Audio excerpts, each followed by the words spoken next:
Awesome. Well, Rebecca, tell us your pharmacy name and where you're located. So the pharmacy that we currently have is Black Oak Pharmacy in Wayne, New Jersey. It's in northern New Jersey, just about 15, 20 miles east of Manhattan. And we actually just sold my first pharmacy a little over a year ago that was in Essex County, also in New Jersey. Congratulations. That's amazing. Thank you. So anytime I hear that, I want to elaborate on that, right? Because we have pharmacists that are considering buying another location or thinking about selling. So maybe tell us a little bit about like that journey and what that was like for you. Sure. Yeah. So, I mean, I started working in an independent pharmacy in New Jersey where I grew up when I was in high school, so 20 years ago now. And I fell in love with the profession. I fell in love with retail pharmacy, and I went straight to pharmacy school. And for 6 years, I never turned away from it. I said no to everything else except for retail pharmacy. I knew it was exactly what I wanted to do. And so, when I graduated as a pharmacist, within 3 months, without even having my actual license, I was able to open a pharmacy with the help of my mentors.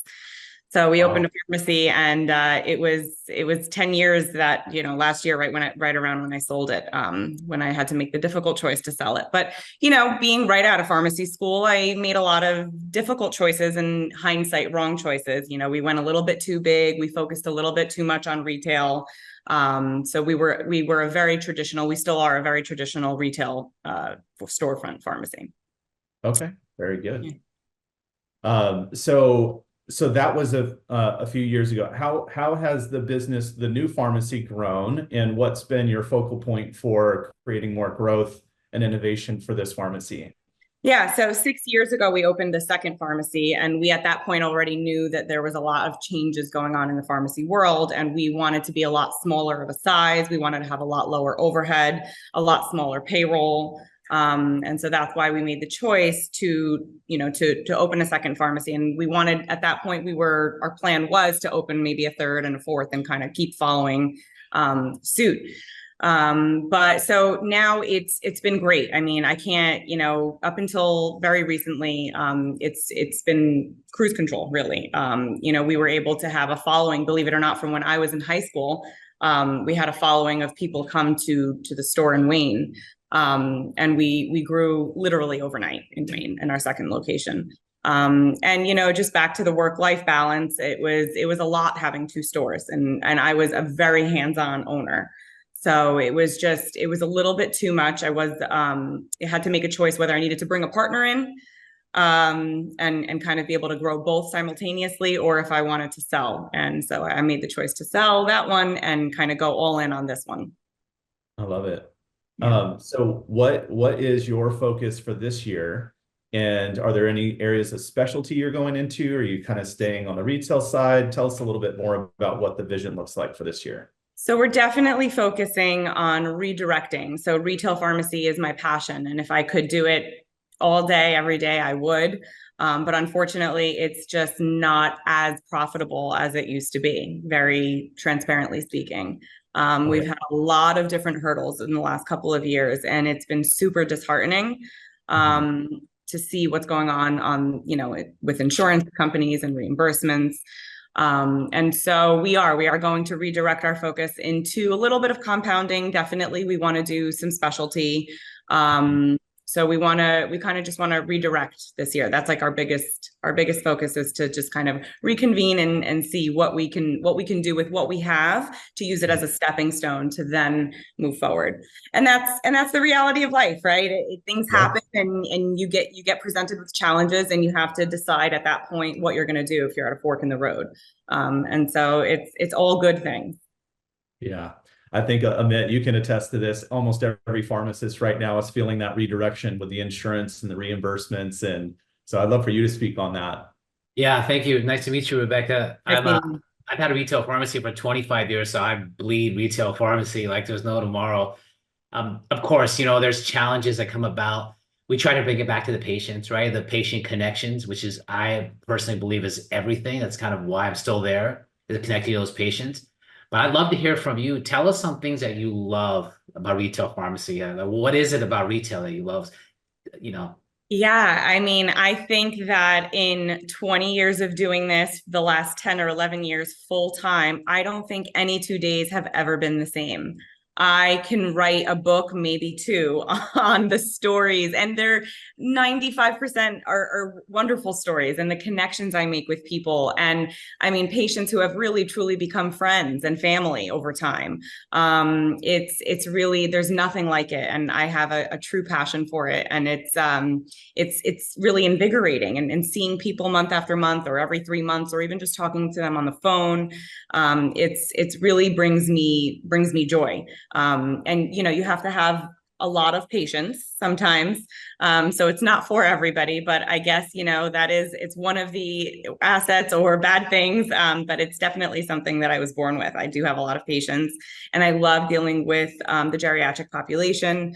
It's definitely a passion of mine. So we do have several nursing home accounts, and I do go there. I actually go and visit my patients there just during lunch or social hour. And it's really not, I would like to sit here and tell you it's for the business end, but really it's just to connect with them, because obviously they're not able to come in and see me like other patients are.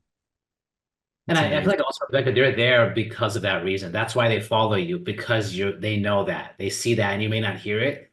I think what I always joke with the pharmacy retail, there's never a dull moment, right? You're always learning something. Like just last week, we had a funny episode, and it's just, in general, every day presents you with a different I don't know if I call them challenges, but it's something that you become process driven, right? And you find solutions. I think you're solution oriented, and you're constantly given challenges. So yeah, I agree. I'm in a very similar space. I love to hear that. It's Yeah, yeah. So tell us a little bit about the maybe some OTC products that have been selling good for you, or focal areas where you'd recommend other pharmacists to maybe consider focusing on. Yeah, so we are honestly, in the 6 years that I've had this small store, it's a small storefront. I've always had to really change what our focus is on selling, because we have barely one aisle. It's like a very small front store. So it's interesting, because when I went from a 3,500 square foot store where I really had everything you could imagine, to now really having to focus on what's new, what people want, what's exciting in the world. And so I would say the big hype recently are definitely wellness, vitamins, weight loss geared toward, you know, people keeping themselves healthy and fit. And so we've been doing a lot of that. We deal with a wonderful company called Orthomolecular. And so they make high-end vitamins, very clean. And they have a new product about 6 months old that basically is a GLP-1 type of vitamin on a much, much smaller scale than the injectables, that help curb hunger, and also has a lot of different multivitamins and B complex and all of that in there. So that has been a super seller of ours, and so that's definitely been the focus of the OTC. Nice. I actually think that narrowing your focus sometimes is a better way to go, right? Because when you have 3 or 4 aisles and you've got all these products and you're like, which ones are selling, which ones are not, right? When you narrow that focus, you can focus in on the things that are one of higher demand, one of higher profit, or one that's more of a passion for you, you know, helping people to lose weight and stay healthy. And I know Mitt is big on vitamins and probiotics. So Mitt, maybe share with Rebecca, you know, what you've done recently with regards to that. Yeah, Rebecca, we do a lot of patient engagement. We talk about the impact of diet on mental health. That seems to be the gut-brain connection. And I feel like very similar to what you do. The vitamins are huge, the probiotics. But I feel like in a retail space, these are areas that we have to go into, right? And also it's also comes down to practicing what you preach, right? That's a huge thing too. Are you taking probiotics? Are you staying fit? I mean, personally, for me, am I going to train with a guy who's not in shape? Probably not, right? But who's telling me I need to do certain things? So I also think you walk the walk, which is great. It's such a great way to share knowledge, and just again, that's your customer connection point, right? Rebecca, maybe you can share. I always like to ask this question because every week, like you said, is a new day, a different day, a new week, right? Maybe share a recent interaction that you had with a patient, or a memorable story that you'd like to share with us.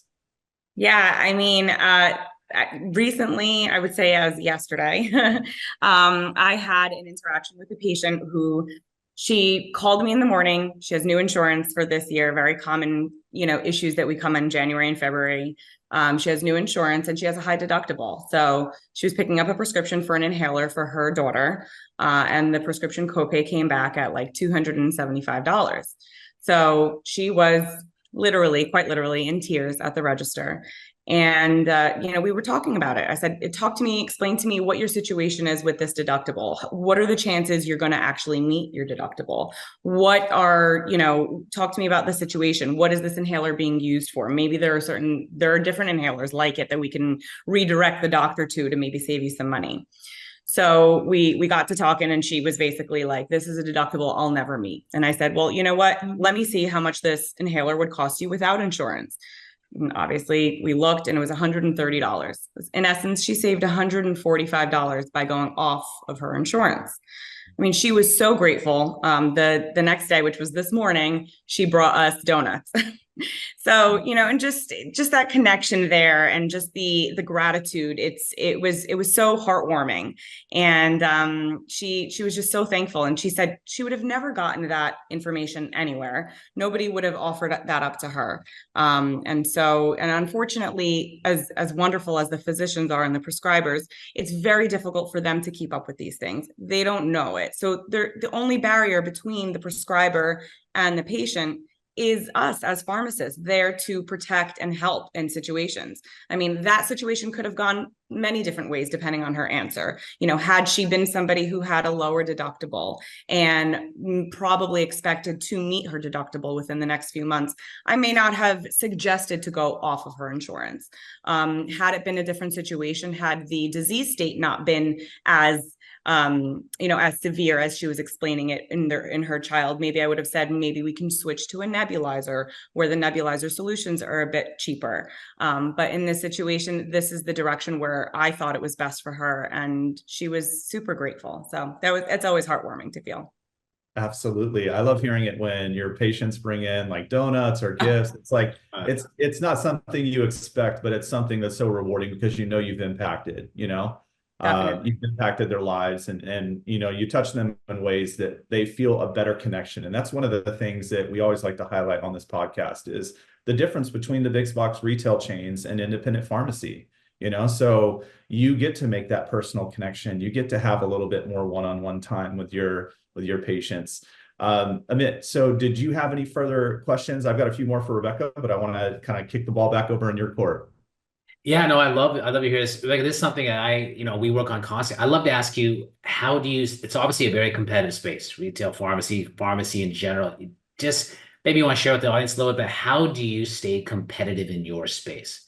Maybe some things that you guys do. Yeah, tell us. Yeah, super great question. So we're in a town of 10 independent pharmacies, and we have 6 chain pharmacies. So we are a very heavily, it's not like even my old pharmacy, pharmacy that I had in the old town, we had 2 or 3 different independent pharmacies that were all focused on retail. And here we have 10. So it's a huge competitive space. I think last I checked, our town the population makes up like 65,000 people, which is not that large for that many pharmacies. So we have found that immersing ourselves in the community is definitely the way to connect to people. You could stand behind the counter and have interactions and help people all day long. But when you see your customer at your child's soccer game, or if you are sponsoring your child's basketball team, or if you're going to the nursing home for social hour and you're really immersing yourself into the community, you definitely get that feedback from the people, and you get that loyalty in return.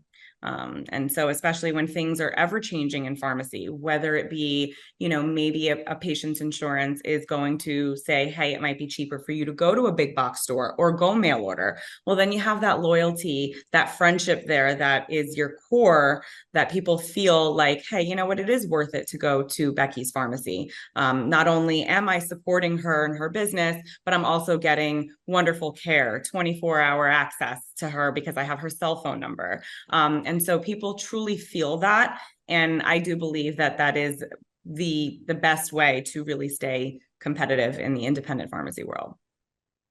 Love that. Thank you. Yeah. Rebecca, just a few more questions. So obviously Julia touched on staffing and we've talked about work-life balance today. So my questions pertaining to that. So maybe tell us one tip of how you've recently hired, or is there, I know Indeed was brought up earlier. Is there any other platforms that you're using to find really great talent locally? I mean, I think my situation is a bit different than Julia's situation. I only, on an average day, I have 2 or 3 employees.